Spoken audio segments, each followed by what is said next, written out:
இந்த நேரத்திலும் ஆண்டவர் நம்மை தமது பரிசுத்த ஆவியானவரால் நிரப்பி இருக்கிறார். உங்களுக்குள் சர்வ வல்லமுள்ள இறைவனுடைய ஆவி இறங்கி இருக்கிறார். எத்தனை பேர் அதை விசுவாசிக்கிறீர்கள்? அவர் உங்களுக்குள் இப்பொழுது இறங்கி இருக்கிறார். இந்த நேரத்தில் இருந்து அவருடைய தீர்மானம் எல்லாம் உங்கள் வாழ்க்கையிலே நிறைவேறப் போகிறது. எரேமியா 29ஆம் அதிகாரம் 11ஆம் வசனத்திலே நாம் அதை வாசிக்கிறோம். ஆண்டவர் சொல்லுகிறார், நீங்கள் எதிர்பார்த்திருக்கும் முடிவை உங்களுக்கு கொடுப்பேன். நீங்கள் எதிர்பார்த்து வந்திருக்கும் முடிவுகளை எல்லாம் உங்களுக்கு நான் கொடுப்பேன். என்னுடைய நினைவுகள் அதற்கென்றே நன்மைக்கு ஏதுவாக இருக்கிறது, தீமைக்கு ஏதுவாக அல்ல. உங்களுக்காக நான் கொண்டிருக்கும் நினைவுகள் எல்லாம், உங்களுக்காக நான் கொண்டிருக்கும் வைத்திருக்கும் திட்டங்கள் எல்லாம் நன்மைக்கு ஏதுவாக இருக்கிறது, நன்மைக்கு ஏதுவாக இருக்கிறது. உங்களுக்கு தீங்கு வராதபடிக்கு உங்களுக்கு நன்மைக்கு ஏதுவான திட்டத்தை நான் வைத்திருக்கிறேன். உங்கள் வாழ்க்கையில் நீங்கள் அனுபவித்த அத்தனை தீங்கிற்கும் சரியாக கர்த்தர் உங்களுக்கு நன்மையாக எல்லாவற்றையும் முடியும்படியாக செய்வார். உங்கள் துக்கத்தை எல்லாம் சந்தோஷமாய் மாற்றுவார். இந்த நேரத்திலே ஆண்டவருடைய ஆவியானவர் உங்களுக்குள் வந்திருக்கிறார். அவர் நன்மையானவைகளை உங்களுக்கு செய்யும்படியாக, புது திட்டங்களை உங்கள் வாழ்க்கையில் நிறைவேற்றும்படியாக உங்கள் வாழ்க்கையின் பொறுப்பை எடுத்திருக்கிறார். இனி வரும் நாட்களில் நீங்கள் அதை பார்க்க போகிறீர்கள். எது நிமித்தம் ஆண்டவருடைய நன்மையான ஆசீர்வாதம் நமக்கு வருகிறது? எங்களுடைய கடைசி மகள், கடைசி பிள்ளை ஸ்வீட்டி ஏறக்குறைய 16 வருடங்களுக்கு முன்பதாக ஒரு நாள் நாங்கள் இவ்விதமான கூட்டத்திற்கு பிரசங்கம் செய்ய போய்கொண்டிருந்த பொழுது சொன்னாள், அப்பா தினமும் பிரசங்கம், தினமும் மீட்டிங், தினமும் மீட்டிங், எனக்கு விளையாட நேரமே இல்லையப்பா என்று கேட்டாள். அம்மா, இன்னைக்கு நீ நல்ல மீட்டிங்கில் பாடினா திரும்பி வரும் பொழுது உனக்கு நல்ல பொம்மையை வாங்கி தருவேன். நீ என்ன கேட்குறியோ, என்ன ப்ரெசன்ட் கேட்குறியோ அதை நான் தருவேன் என்று. கடைசியில் 9:30 மணி ஆகிவிட்டது கூட்டம் முடிவதற்கு. நாங்கள் காரில் ஏறி வந்து கொண்டிருந்தோம். அப்பா, என் ப்ரெசன்ட் எங்க? ப்ரெசன்ட் ஞாபகம் வச்சிருக்கிறீங்களா என்று கேட்டாள். எனக்கு திக் என்றது. நான் சொன்னேன், 9:30 மணிக்கு எல்லா கடையும் மூடிடுவாங்கம்மா, இன்னொரு நாள் பார்ப்போம். நான் ஆவிக்குரிய ரீதியிலே எல்லா ஜனங்களும் ஆசீர்வாதம் பெற்றதை எண்ணி நானும் என் மனைவியும் சந்தோஷமாக பேசி கொண்டிருந்தோம். ஆனால் அவளோ, ஏன் ப்ரெசன்ட் எங்க? எனக்கு நீங்கள் கொடுப்பேன் என்று சொன்ன உங்களுடைய ஆசீர்வாத திட்டம் எங்க என்று கேட்டாள். எனக்கு மனசே உடஞ்சி போச்சு. கரெக்டாக பாருங்க, ஜெமினி சிக்னல் கிட்ட வரும்போது திடீரென்று அவள் கத்துனா, அப்பா கடை திறந்துருக்கு, கடை திறந்துருக்கு. அங்கே ஒரு டாய்ஸ் ரஸ்ன்னு ஒரு கடை இருந்தது. நாங்கள் இங்கே ஆவிக்குரிய ரீதியில் பேசிகிட்டு இருக்கோம், அவள் டாயை பார்த்துட்டா. நான் உடனே இறங்கி ஓடி போனேன். அவங்க மூடிக்கிட்டு இருந்தாங்க. என்னை பார்த்த உடனே சொன்னாங்க, நீங்கள் வாங்க, எவ்வளோ நேரம் வேணாலும் இங்கே ஷாப் பண்ணலாம் என்று சொன்னார்கள். நான் போய் தேடி தேடி பார்த்தேன், அவளும் தேடி பார்த்தா. கடைசியில் ஒரு நோட் புக்கை தூக்கிட்டு வந்தார். அப்பா, இது ஒரு magic note book, magic note book. ஆமாம், இதில் இதெல்லாம் பண்ணலாம் என்று சொல்லி காண்பித்தாள். நான் அதை அவள் முன்புறம் வைத்திருந்தால், நான் பின்புறம் பார்த்தேன். ஏன்னா எவ்வளோ காசு அது என்று நான் பார்த்தேன். அவளுக்கு முன்னால் மேஜிக்கு, நமக்கு பின்னால் வேற மேஜிக். பார்த்தா 1000 ரூபா. 16 வருஷத்துக்கு முன்னால் 1000 ரூபா எல்லாம் பெரிய பணம். நான் சொன்னேன், அம்மா இது 1000 ரூபாப்பா, 1000 ரூபாம்மா என்று சொன்னேன். உடனே அவர் சொன்னா, அவங்க பர்ஸ் எடுங்க, அதில் 2 நோட்டு இருந்து, 2 500 ரூபா நோட்டு. அவர் சொன்னா, 1000 ரூபா இல்லைப்பா, 2 நோட்டு தான், 2 நோட்டு தான்ப்பா, ரொம்ப சீப்புப்பா, ரொம்ப சீப்புப்பா என்று அழுது அந்த நேரத்தில் வாங்கும்படி செய்தாள். ஆனால் நமக்கோ 2 நோட்டு அல்ல, தன்னுடைய உயிரே இயேசு நமக்காக கொடுத்தார். நம்முடைய ரத்தத்தை எல்லாம் சிந்தினார். நமக்கு வேண்டிய சகல பாக்கியங்களையும் நமக்கு கொடுக்கும்படியாக, நமக்கு கொண்டு வரும்படியாக அவர் தம்மையே பலியாக ஒப்பு கொடுத்தார். ஆகவே உங்களுக்கு சகல நன்மையும் வருவது மிகவும் நிச்சயம். இயேசுவின் பெயரை சொல்லி, இயேசுவின் பெயரை தரித்து கொண்டு, இயேசுவையே நம்பி வந்திருக்கும் உங்கள் ஒவ்வொருவருக்கும் நிச்சயமாகவே நன்மையான முடிவை கொடுக்க இயேசு நம் மத்தியிலே வந்திருக்கிறார். அதற்கான அதிகாரத்தையும் அவர் உடையவராக இருக்கிறார், இருதயத்தையும் உடையவராக இருக்கிறார். மனம் கலங்காதிருங்க. முதலாவது அவர் கொடுக்கும் நன்மை என்ன? வேதம் கூறுகிறது அவருடைய திட்டம்.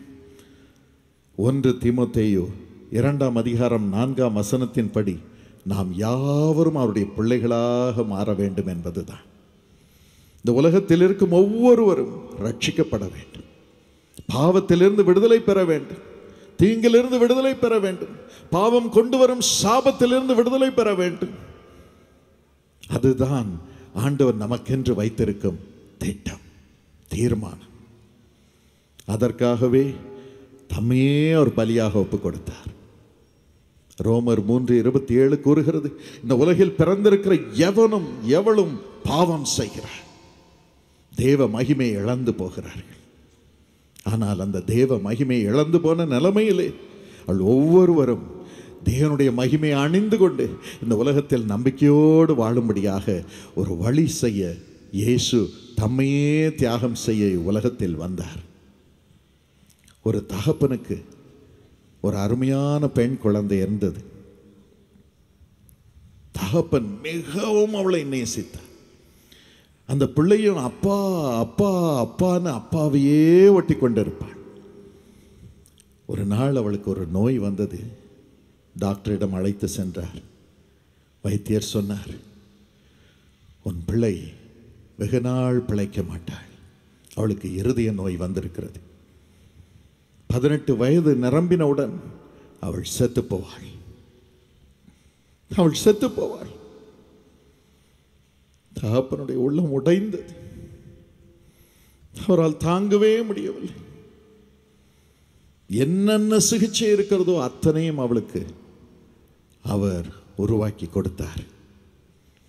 என்னென்ன புத்தகங்கள் அந்த நோயை குறித்து இருக்கிறதோ அதையெல்லாம் படித்தார். அவருடைய பணத்தை எல்லாம் செலவு பண்ணினார். அந்த பிள்ளைக்கு சுகமே ஆகவில்லை. 18 வயது நெருங்கி வந்து கொண்டிருந்தது.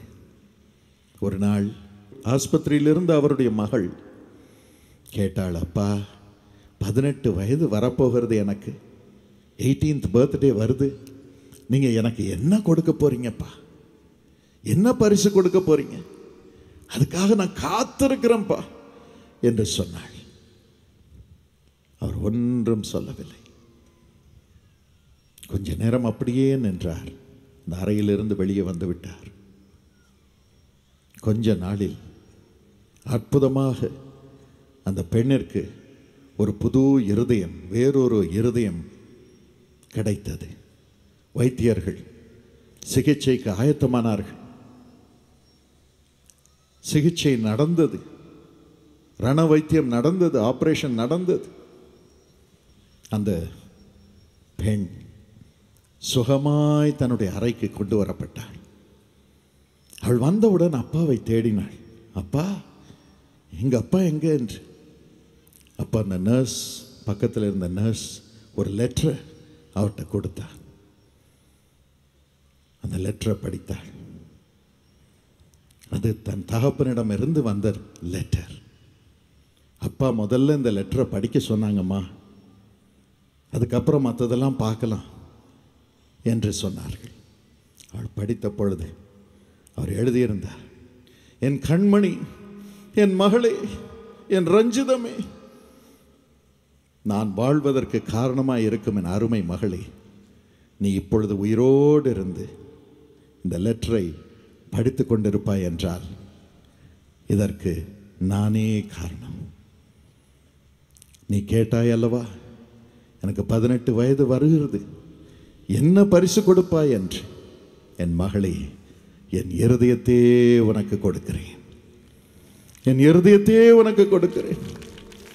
உன்னுடைய நோய்வாய்ப்பட்ட இருதயத்தை நீக்கி நீ சுகமாய் வாழும்படி என் இருதயத்தையே உனக்கு கொடுத்திருக்கிறேன் அம்மா. அதை படித்தவுடன் அவளால் தாங்க முடியவில்லை.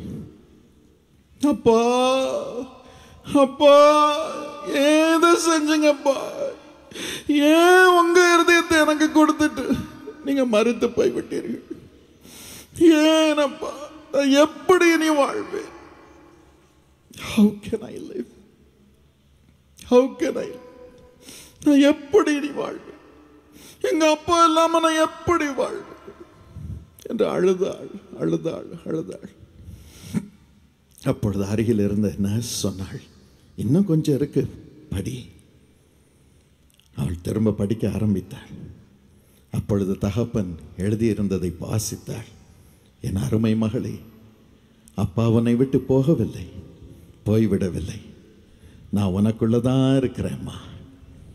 என் இருதயம்தான் உனக்குள் துடித்து கொண்டிருக்கிறது. உன் அப்பாவின் இருதயம்தான் துடித்து கொண்டிருக்கிறது. உன் அப்பா உனக்குள் தான் இருக்கிறேன். உன் அப்பா உனக்குள் உயிரோடு இருக்கிறேன். ஆகவேதான் நீயும் பிழைத்து கொண்டிருக்கிறாய், நீயும் உயிரோடு இருக்கிறாய். அதையே இயேசு நமக்காக செய்தார். நமக்காக தம்மை தாமே பலியாக ஒப்பு கொடுத்தார். He gave himself as a sacrifice. அப்பா, எனக்காக உயிரை கொடுத்து மாண்டு போனீர்களே, மாண்டு போனீர்களே, இனி நான் எப்படி வாழ்வேன் என்று நீங்கள் அலைக்கழித்து அழக்கூடும். ஆனால் அவர் 3ஆம் நாள் உயிரோடு எழும்பினார்.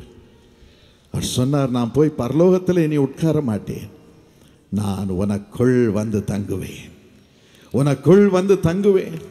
உன் இருதயமாக இருப்பேன், உன் எலும்பாக இருப்பேன், உன் சதையாக இருப்பேன், உன் மாம்சமாக இருப்பேன்.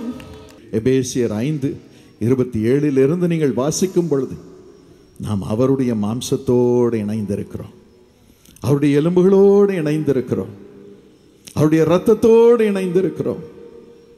இயேசு கிறிஸ்துவின் சரீரமாக ஆண்டவர் நம்மை மாற்றி இருக்கிறார். வேதம் கூறுகிறது, நீங்களே தேவனுடைய ஆலயமாக இருக்கிறீர்கள். இன்று இரவும் ஆண்டவனே, என் இருதயத்தை உமக்கு திறக்கிறேன் ஏசப்பா. எனக்காக உயிரை கொடுத்து உயிரோடு எழும்பி இருக்கும் என் அருமை தகப்பனே இயேசுவே, எனக்குள்ளே வாரும் என்று சொல்லுவீர்களா?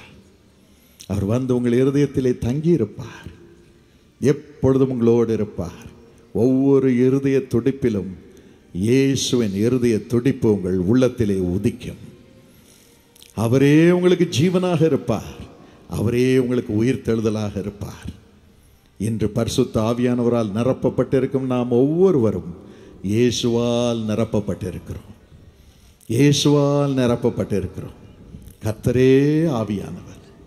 கர்த்தருடைய ஆவியானவர் எங்கே உண்டோ அங்கே விடுதலை உண்டு, விடுதலை உண்டு.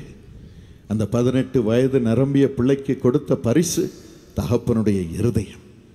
ஆனால் நமக்கோ இயேசுவை முகமுகமாய் முழுவதுமாக நாம் தரிசித்து வாழும்படியாக அவரை முழுமையாக நமக்கு கொடுத்திருக்கிறார். அவர் முழுமையாக உயிரோடு இருக்கிறார். எவ்வளோ பெரிய நம்பிக்கை! இந்த நம்பிக்கையோடு நாம் ஆண்டவனை மனதார ஸ்தோத்திரிப்போமா? ஏசப்பா, எனக்கு நீர் போதும் என்று சொல்லுவோமா? நம்முடைய இருதயத்தை திறந்து நீர் வந்து என் இருதயத்தில் தங்கிரும் சுவாமி என்று சொல்லுவோமா? இயேசு, இயேசு, இயேசு. அவர் பெயரை சொல்லும் பொழுதே நம்முடைய இருதயம் துடிக்கிறது, உயிரோடு வாழும்படியாக வழி பிறக்கிறது. இன்றும் கூட பிரியமானவர்களே, ஆண்டவருடைய திட்டம் என்ன? ஒவ்வொருவரும் அவருடைய பிள்ளையாக மாற வேண்டும். அதற்காகவே ஒவ்வொருவருக்காகவும் அவர் மரணத்தை ருசி பார்த்தார். அவர் நம்முடைய பாடுகளை ஏற்றுக்கொண்டு நம்முடைய துக்கங்களை சுமந்தார். நமக்கு வர வேண்டிய தண்டனையை ஏற்றுக்கொண்டு நம் ஒவ்வொருடைய மீறுதலையும் ஒவ்வொருடைய அக்கிரமத்தையும் அவர் சுமந்து நமக்காக அவர் நொறுக்கப்பட்டார், நமக்காக அவர் அடிக்கப்பட்டார். நமக்கு சமாதானம் உண்டு பண்ணும் ஆக்கினை அவர் மீது வந்தது. இன்று இரவும் ஆண்டவனே, தயவாக சுவாமி என்னை உமது இரத்தத்தினால் கழுவும். இயேசு கிறிஸ்துவின் ரத்தம் சகல பாவங்களையும் நீக்கி நம்மை சுத்திகரிக்கும். அவருடைய பிள்ளையாக மாறுகிறோம். அதற்கு ஒரே வழி, இயேசு சிலுவையில் சிந்தின அவருடைய ரத்தம். வேதம் கூறுகிறது, லேவியராகமம் 17:11 இரத்தத்தில் தான் உயிர் இருக்கிறது. ஆகவே தான் பரிசுத்த இரத்தமுடைய இறைவனாகிய அவர் மனுஷ அவதாரம் எடுத்து அவருடைய பரிசுத்த இரத்தத்தை சிந்தினார். இரத்தம் சிந்துதல் இல்லாமல் பாவ மன்னிப்பு இல்லை என்று எபிரேயர் 9:22 கூறுகிறது. அவர் சொன்னார், என்னுடைய பரிசுத்த இரத்தத்தை நான் சிந்தட்டும். அதை யார் யார் ஏற்றுக்கொண்டு நானும் பாவத்திலிருந்து சாபத்திலிருந்து விடுபெற உமது தீர்மானத்திற்குள் பிரவேசிக்க எனக்கு வழி செய்யும் என்று அழுகிறார்களோ அத்தனை பேருடைய பாவங்களையும் என் இரத்தத்தினால் நான் கழுவுவேன் என்று சொன்னார். அதற்கு இரத்தம் சிந்தி இருக்கிறார். அவருடைய இரத்தம் இன்னும் உயிரோடு இருக்கிறது. அந்த பிள்ளைக்குள் தகப்பனுடைய இருதயம் துடித்து கொண்டிருந்தது போல நமக்குள்ளும் நமக்காகவும் இயேசுவின் இரத்தம் உயிரோடு இருக்கிறது. அந்த இரத்தத்தினால் நம்மை கழுவுகிறார். அதே இரத்தத்தினால் நமக்கு விரோதமாக வரும் செத்த கிரியைகள் அனைத்தையும் அவர் சுத்திகரிக்கிறார். எபிரேயர் 9:14 நாம் அதை வாசிக்கிறோம். நம்முடைய வாழ்க்கையிலே பாருங்கள், அநேக செத்த கிரியைகள் வருகிறது. மத்தேயு 15:19 வாசிக்க கேட்போம். எப்படியெனில் இருதயத்திலிருந்து பொல்லாத சிந்தனைகளும் கொலை பாதகங்களும் விபச்சாரங்களும் வேசித்தனங்களும் களவுகளும் பொய் சாட்சிகளும் தூஷணங்களும் புறப்பட்டு வரும். அப்பா, பெரிய லிஸ்ட். இன்னைக்கு நம்ம சொல்லக்கூடும், இதெல்லாம் என் இருதயத்தில் இருக்கு சாமி, எனக்கு உதவி செய்யும் என்று. இன்னும் 2 தீமோத்தேயு 3:1-3 வரைக்கும் வாசிக்க கேட்போம். மேலும் கடைசி நாட்களில் கொடிய காலங்கள் வரும் என்று அறிவாயாக. எப்படியெனில் மனுஷர்கள் தற்பிரியராயும் பணப்பிரியராயும் வீம்புக்காரராயும் அகந்தையுள்ளவர்களாயும் தூஷிக்கிறவர்களாயும் தாய் தகப்பன்மாருக்கு கீழ்ப்படியாதவர்களாயும் நன்றி அறியாதவர்களாயும் பரிசுத்தம் இல்லாதவர்களாயும் சுபாவ அன்பில்லாதவர்களாயும் இணங்காதவர்களாயும் அவதூறு செய்கிறவர்களாயும் இச்சை அடக்கம் இல்லாதவர்களாயும் கொடுமை உள்ளவர்களாயும் நல்லோரை பகைக்கிறவர்களாயும், இப்படிப்பட்ட பொல்லாத குணங்கள் பொல்லாங்கு உடையவர்களாக நாம் இருக்கக்கூடும். ஆனால் இயேசுவின் இரத்தம் நமக்காக பரிந்து பேசிக்கொண்டிருக்கிறது, நன்மையே பேசிக்கொண்டிருக்கிறது. இந்த நேரத்திலும் நாம் சொல்லுவோம், ஆண்டவரே, இவைகள் அனைத்தில் இருந்தும் நான் விடுபெற விரும்புகிறேன். தயவு செய்து இயேசுவே, உமது இரத்தத்தினால் என்னை கழுவும், உமது இரத்தத்தினால் என்னை கழுவும், உமது இரத்தத்தினால் என்னை கழுவும் என்று நாம் கதறுவோம். இப்பொழுது இயேசு கிறிஸ்துவின் இரத்தம் நம் சகல பாவங்களையும் நீக்கும். இவைகள் அனைத்திலிருந்தும் நம்மை விடுவித்து இயேசுவின் பிள்ளையாக நம்மை மாற்றும். எத்தனை பேருக்கு இந்த பாக்கியம் வேண்டும்? கரங்களை உயர்த்தி, இயேசுப்பா, எனக்கு இந்த பாக்கியம் வேணும் சுவாமி, எனக்கு ஒரே ஒரு டைட்டில் தான் வேணும், நான் இயேசுவின் பிள்ளை, பரிசுத்தமானவருடைய பரிசுத்தமான பிள்ளை, அந்த டைட்டில் தான் வேணும் என்று கரங்களை உயர்த்தி சொல்லுவோமா? அதற்கு ஒரே வழி, இயேசு கிறிஸ்துவின் இரத்தம். எல்லாரும் வாயை திறந்து உள்ளத்தை திறந்து ஆண்டவரிடம் இப்பொழுது பேசுங்கள். நான் சொல்லுகிறதை சொல்லுங்கள். இயேசுவே, சத்தமாக சொல்லுவோம், இயேசுவே, உமது இரத்தத்தினால் என் பாவத்தை கழுவும், உமது இரத்தத்தினால் நான் பாவியாய் இராதபடி என்னை காத்துக்கொள்ளும். உமது பிள்ளையாக, இயேசுவின் பிள்ளையாக என்னையும் என் குடும்பத்தினரையும் என் தேசத்தையும் மறுரூபப்படுத்தும் சுவாமி. எல்லா ஜனங்களும் பரிசுத்தமாக இருக்கட்டும். எல்லாரும் சொல்லுவோம், எல்லா ஜனங்களும் பரிசுத்தமாகட்டும். இந்த நேரத்தில் கர்த்தர் கேட்டிருக்கிறார். அதே ஆண்டவர் நம் சகல நோய்களையும் நீக்கி நம்மை நோய் பிடியிலிருந்து விடுவிக்க வல்லமை உள்ளவராக இருக்கிறார். அவர் சொல்லுகிறார், என் பிள்ளைகள் ஆரோக்கியமாக இருக்க வேண்டும். இயேசு இந்த உலகத்தில் இருந்த பொழுது நோயுள்ள ஒவ்வொருவரையும் தொட்டு சுகமாக்கினார். லூக்கா 4:40 படி இதுவே என் திட்டம். இந்த நோய் பிசாசினால் வருகிறது, இல்லை என்றால் பாவத்தினால் வருகிறது, இல்லை என்றால் வயோதிப நிலைமையில் வருகிறது, இல்லை என்றால் சரீரத்தை சரியாக தேவனுடைய திட்டத்தின்படி செயல்படுத்தாதது நிமித்தம் வருகிறது. எத்தனையோ காரணங்கள் உண்டு. ஆனால் அவைகள் அனைத்திற்கும் பரிகாரத்தை உண்டு பண்ண இயேசு சிலுவையில் தமது சரீரத்தை காயங்களினால் நிரப்பினார். இன்றும் ஏசாயா 53:5 படி அவர் தமது தழும்புகளினால் நம்மை குணமாக்க பலமுள்ளவராக இருக்கிறார். நாம் ஒவ்வொருவரும் குணமாக வேண்டும் என்பது அவருடைய தீர்மானம், திட்டம். யாத்ராகமம் 23:25 படி அவர் உன் அப்பத்தை ஆசீர்வதிப்பார், வியாதியை உன்னை விட்டு விலக்குவேன் என்று சொல்லுகிறார். இந்த நேரத்திலும் இயேசு தம்முடைய தழும்புகளினால் நம்மை குணமாக்குவார். ஒரு குஷ்டரோகி இயேசுவினிடம் வந்தான். மார்க் 1:40-41 படி, ஆண்டவனே உமக்கு சித்தமானால் என்னை சுத்தமாக்குமால் ஆகும். ஆண்டவர் சொன்னார், நீ சுகமாவது என்னுடைய சித்தம். இந்த நேரத்திலும் எனக்கு அருமையானவர்களே, நோயினால் பாதிக்கப்பட்டிருக்கும் என் சகோதர சகோதரிகளே, சிறு பிள்ளைகளே, வயோதிபர்களே, ஆண்டவர் என்னை சுகமாக்குவாரா, அவருடைய சித்தமா என்று நீங்கள் நினைக்கக்கூடும். இந்த குஷ்டரோகியை பார்த்து ஆண்டவர் சொன்னார், நீ சுகமடைவது என்னுடைய சித்தம். அவனை தொட்டார், அவன் குஷ்டரோகம் நீங்கினது. இப்பொழுதும் இயேசு உங்களை தொடுவார். அற்புதங்களை செய்வது பால் தினகரன் அல்ல. எனக்கு ஒரு அதிகாரமும் கிடையாது, எந்த மனுஷனுக்கும் அதிகாரம் கிடையாது. ஆனால் நமக்காக உயிரையே கொடுத்த ஒரே ஒருவர், எல்லாம் வல்ல இறைவன் மனுஷனாக வந்த இயேசு அவருடைய சரீரத்திலே அதிகாரத்தை வைத்திருக்கிறார்.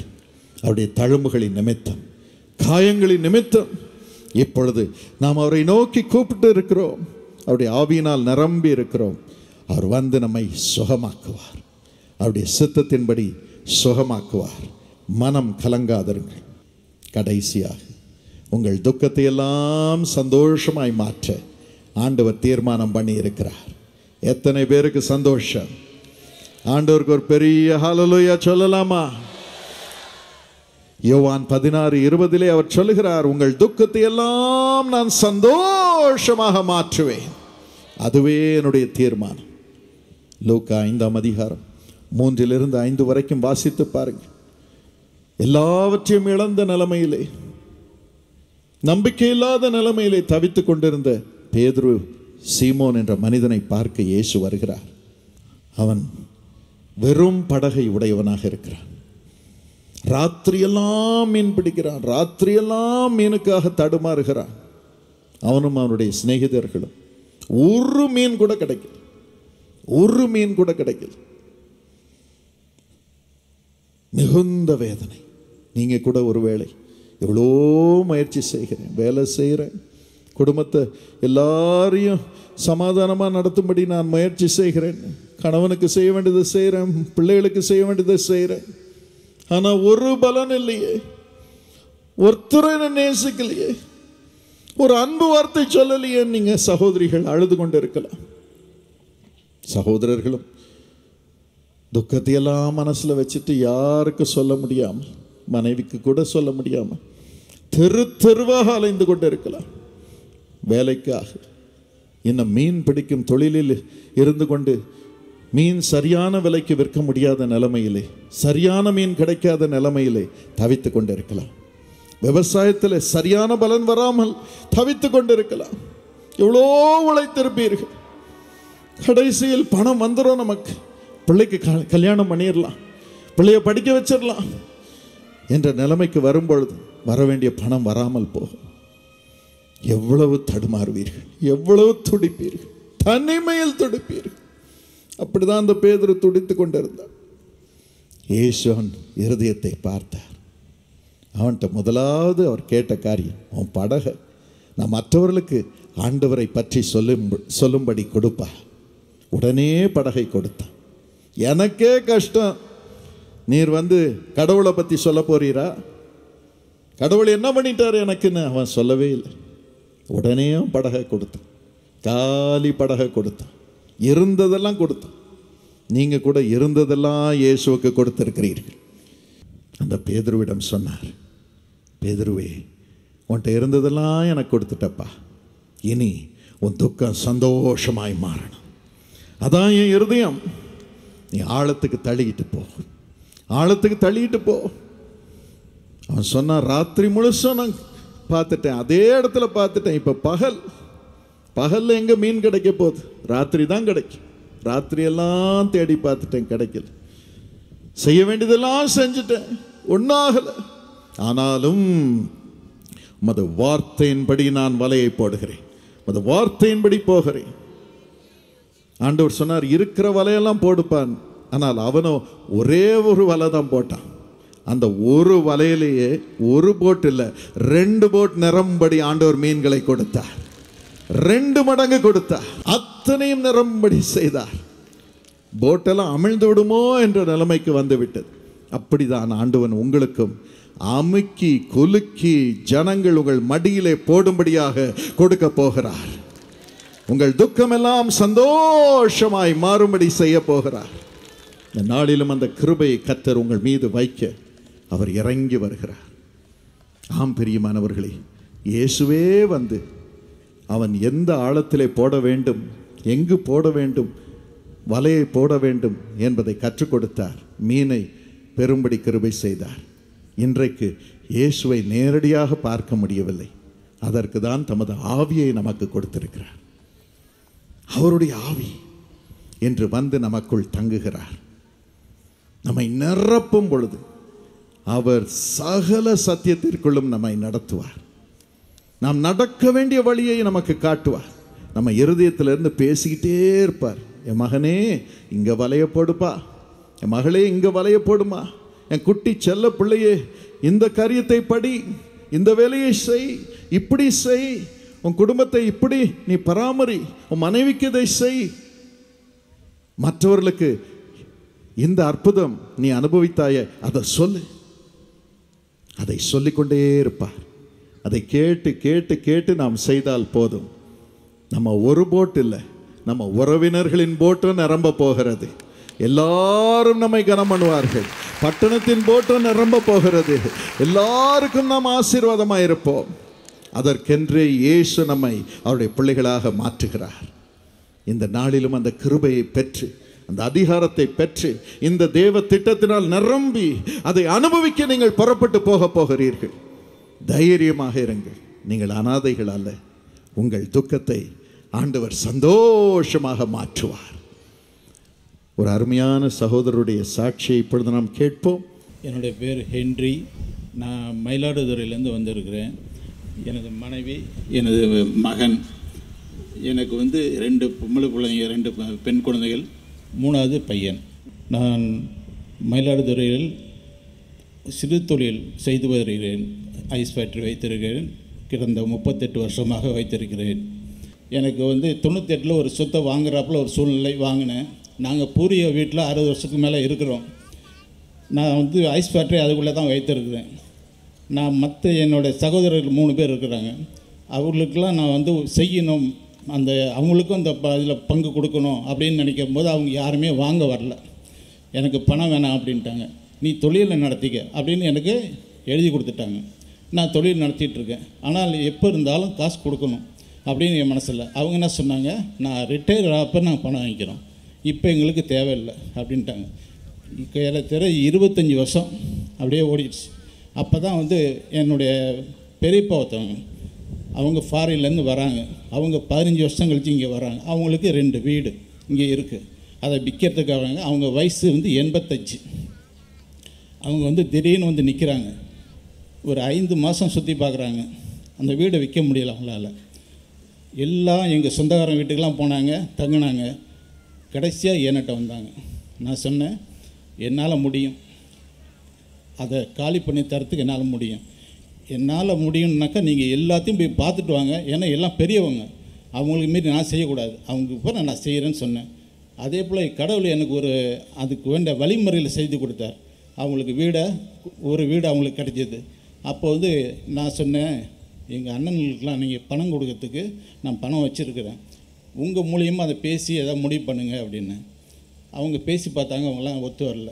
அப்போ எனக்கு அவர் சொன்னார், இந்த சொத்து இன்னொன்று இருக்குது, அதை நீ உன் பேரில் நீ வாங்கிக்க, எனக்கு நீ பணம் கொடு, நீ இந்த சொத்தை நீ வாங்கிக்க.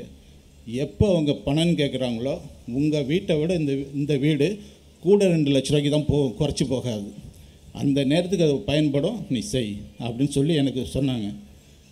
அவங்க ஃபாரின் போயிட்டாங்க, அவங்க இறந்தும் போயிட்டாங்க, அவங்களுக்கு வயசு 85 முடிஞ்சிட்டாங்க. ஆனால் வந்து அந்த வழக்கு நடந்துருச்சு, 10 வருஷம் வழக்கு நடந்துச்சு.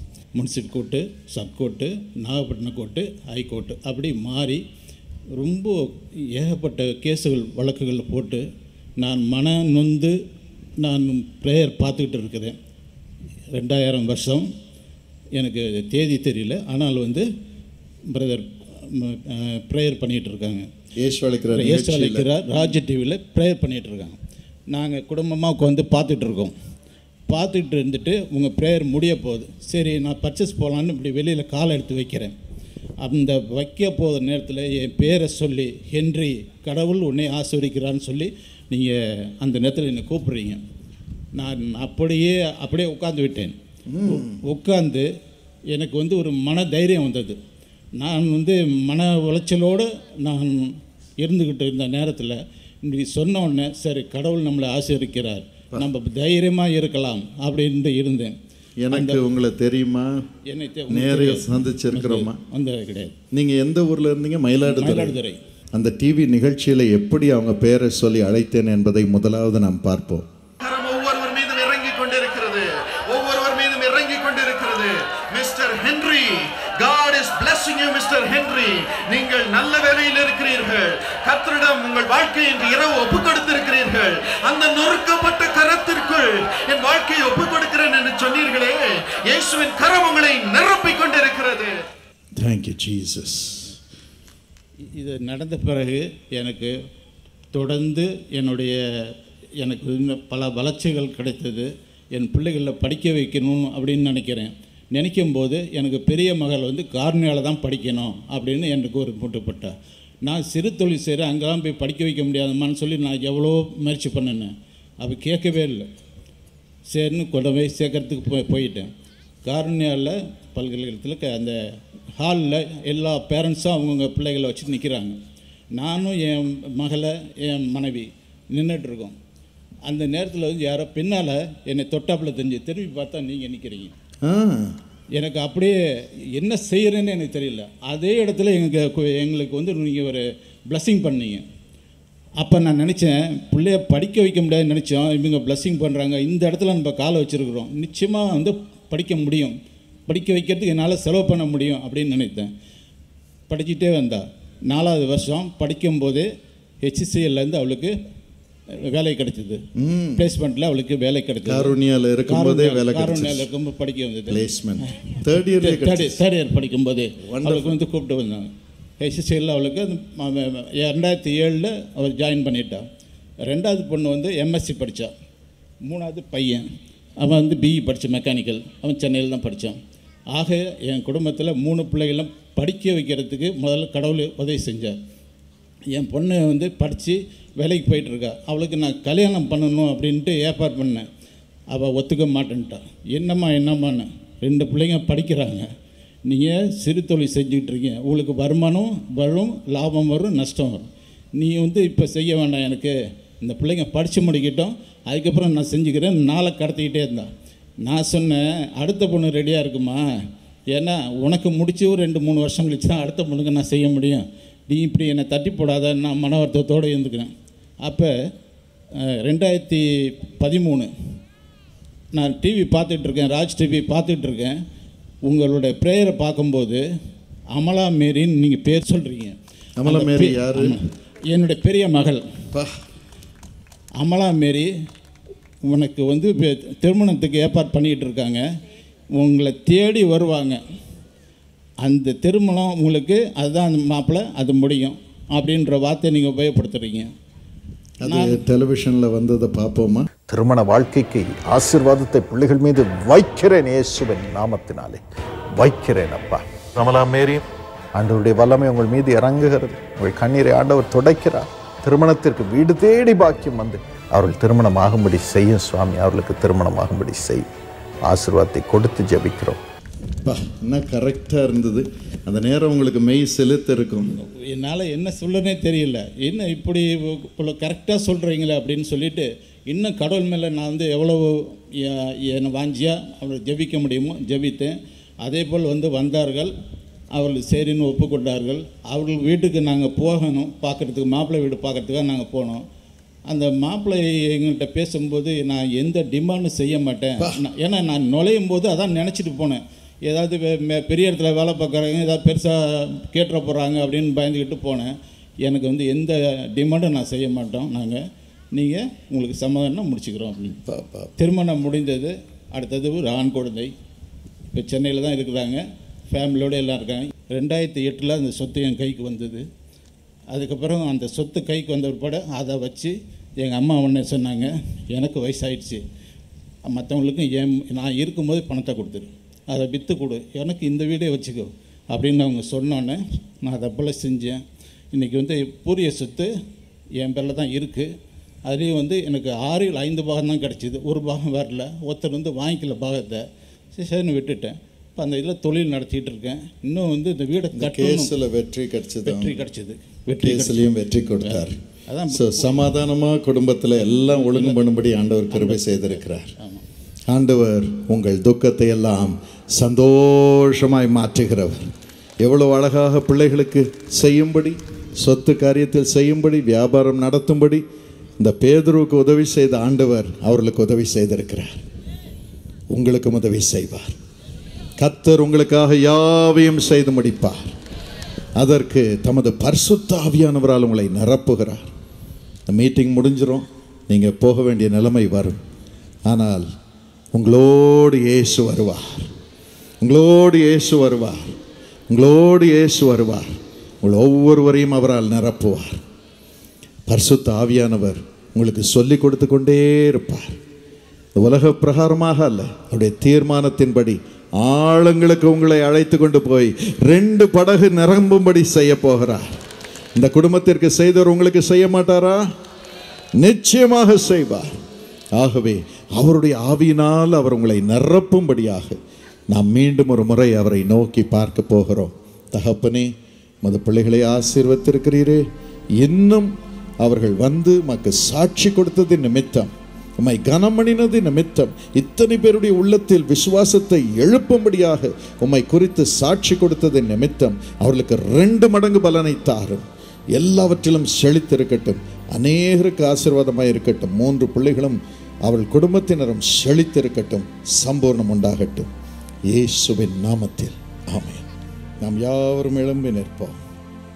இப்பொழுது எல்லாம் வல்ல இறைவன், சர்வ வல்லமுள்ள இயேசு நம்மோடு இருக்கிறார், நம்மோடு இருக்கிறார். ராஜாதி ராஜா எல்லா பாடுகளையும் ஏற்றுக்கொண்டு அந்த பாடுகளுக்கு தீர்வோடு அவர் மத்தியில் இருக்கிறார். இந்த இயேசு நம்மோடு வரப்போகிறார்.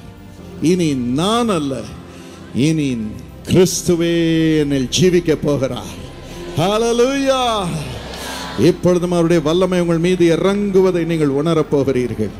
நாங்கள் ஒருமனப்பட்டு உங்களுக்காக ஜெபம் பண்ணுகிறோம். அத்தனை குடும்பத்தினரும், அத்தனை வாலிபரும், அத்தனை பிள்ளைகளும், அத்தனை பெற்றோரும், அத்தனை பேரும் மீதும் கர்த்தருடைய ஆவியானவர் இப்பொழுது மழையை போல இறங்கி கொண்டிருக்கிறார். இனி நீங்கள் அனாதைகள் அல்ல, அனாதைகள் அல்ல, தனிமையாக பாடுபட வேண்டிய அவசியம் இல்லை. ஆண்டவருடைய தீர்மானத்திற்குள் இப்பொழுது பிரவேசிக்கிறீர்கள். ஏசப்பா, தயவாக மத பிள்ளைகளை முழுமையாக நிரப்பும் சாமி, நிரப்பும் சாமி. அத்தனை பேருக்குள்ளும் இறங்கும் ஏசப்பா. இந்த பாவ பழக்கங்கள், பாவ இச்சைகள், சாபங்கள், துரோகங்கள், துஷ்ட மிருகங்களின், துஷ்ட மக்களின், துஷ்ட பிசாசின் கிரியைகள் எல்லாம் இப்பொழுது இயேசுவின் நாமத்தினாலே வெளியே வரட்டும் என்று நான் கட்டளையிடுகிறேன். ஒவ்வொரு வரையும் இந்த இரத்தத்தினால் கழுவும் ஏசப்பா. இயேசு கிறிஸ்துவின் இரத்தம், இரத்தம், இரத்தம், ஜீவனை கொடுக்கும் இயேசுவின் இரத்தம் சகல பாவங்களையும் நீக்கி சுத்திகரிப்பதாக. பரம்பரை பரம்பரை பாவங்கள், சாபங்கள் எல்லாம் இப்பொழுது இயேசுவின் நாமத்தில் அகலுவதாக, நீங்குவதாக. பாவ எண்ணங்கள், பாவ சுபாவங்கள் எல்லாம் இயேசுவின் நாமத்தில் வெளியே வருவதாக. பாவ கட்டுகள், பாவ அடிமைத்தனங்கள், கெட்ட பழக்கங்கள் எல்லாம் இப்பொழுது ஒவ்வொரு வரையும் விட்டு வெளியே வரட்டும் என்று நான் கட்டளையிடுகிறேன். விடுகிறேன். அப்பா, இங்கு யார் யாருக்காக இவர்கள் ஜெபம் பண்ணுகிறார்களோ அத்தனை பேருடைய ஜெபங்களையும் இப்பொழுது கேளும் ஏசப்பா. எங்கிருந்தாலும் யாருக்காக அவர்கள் ஜெபம் பண்ணுகிறார்களோ அவர்கள் எங்கிருந்தாலும் இப்பொழுது அது ஜீவனால் நிரம்புவார்களாக. ஏசப்பா, அவர்களுக்குள் இறங்கும் பாவம் அவர்களை விட்டு நீங்குவதாக, அவர்கள் விடுதலையாவதார்களாக, அவர்கள் கண்கள் திறக்கப்படுவதாக, உமது ஆவியினால் நிரம்புவார்களாக. இயேசுவே, ஒவ்வொருவரையும் நிரப்பும் ஏசப்பா. நீர்தான் சமாதானம், நீர்தான் சமாதானம், நீர்தான் நம்பிக்கை, நீர்தான் எதிர்காலம் அப்பா. ஒவ்வொருவருக்காகவும் உயிரையே கொடுத்து இன்று உயிரோடு இருந்து எங்களை வாழ வைக்கும்படியாக எங்கள் இருதயத்தில் கிரியை செய்து தங்குகிறவரே, ஒவ்வொருவருக்குள்ளும் இறங்கும் ஏசப்பா, இறங்கும் ஏசப்பா, இறங்கும் ஏசப்பா. இயேசுவின் நாமத்தினாலே அத்தனை பேரும் விடுதலை ஆவார்களாக. இப்பொழுது அத்தனை பேரையும் சுகமாக்கு ராஜா, சுகமாக்கு ராஜா. பரிசுத்த ஆவியானவரே, ஒவ்வொருவரையும் நிரப்புவதற்காக நன்றி, நன்றி, நன்றி. ஒவ்வொருவரையும் பொன்னான ஆலயமாக, தங்கமயமான ஆலயமாக இவர்கள் ஒவ்வொருவரையும் மறுரூபப்படுத்துவதற்காக நன்றி, நன்றி, நன்றி ஏசப்பா. புது ஆவி, சமாதான ஆவி, இயேசுவின் சமாதான ஆவி ஒவ்வொருவருக்குள்ளும் இறங்குவதற்காக நன்றி.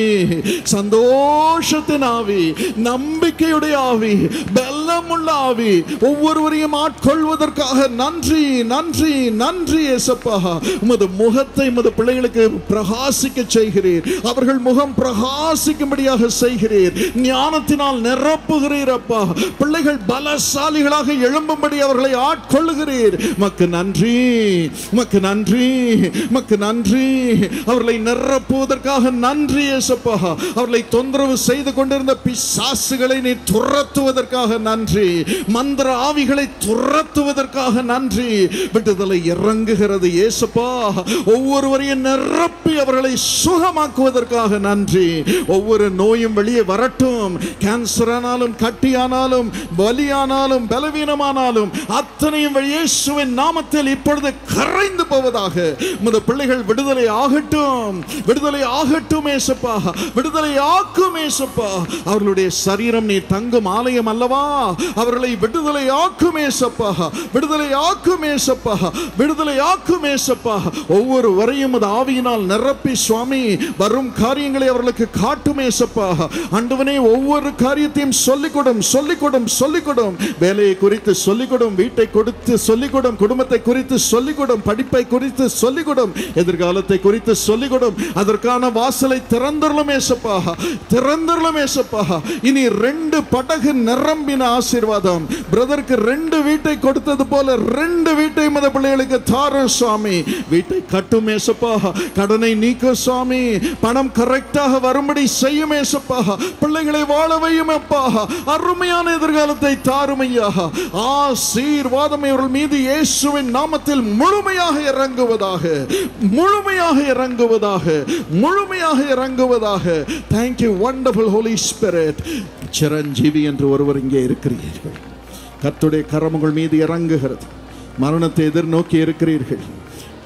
ஆனாலும் கர்த்தர் உங்களை உயிர்ப்பிக்கிறார். உங்கள் ஸ்பிளீன், உங்கள் லிவரை இயேசு இப்பொழுது சுகமாக்குகிறார். சிரஞ்சீவி, முழுமையாக ஆண்டவருடைய ஆவியினால் நிரம்பி இருக்கிறீர்கள். இனி அவருக்கென்று வாழுங்கள், பழையவைகளை மறந்து விடுங்கள்.